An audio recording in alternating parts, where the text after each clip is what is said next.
Idineklara na sa ilalim ng state of calamity ang General Santos City matapos ang malakas na magnitude 7.8 na lindol na tumama sa lungsod kahapon Lunes ng umaga. Inaprubahan ito ng 21st Sangguniang Panglungsod sa pamamagitan ng special session na ipinatawag ni Mayor Lorelie Geronimo Pacquiao.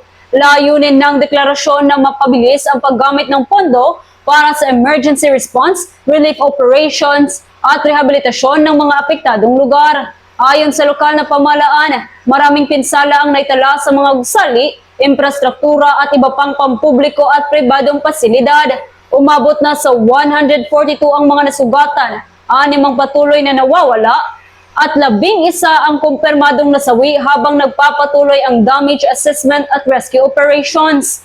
Tiniyak ng mga awtoridad ang patuloy na pagbabantay sa aftershocks at koordinasyon ng iba't ibang ahensya upang maprotektahan ang mga mamamayan.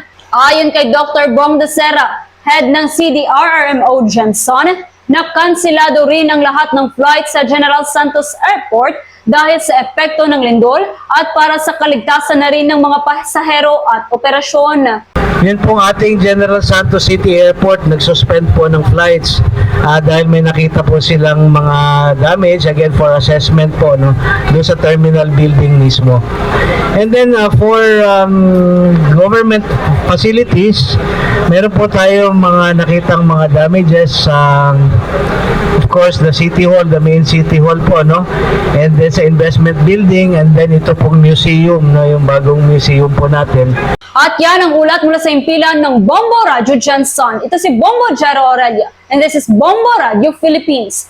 Para sa the #1 and most trusted source of news and information, Basta Radio, Bombo!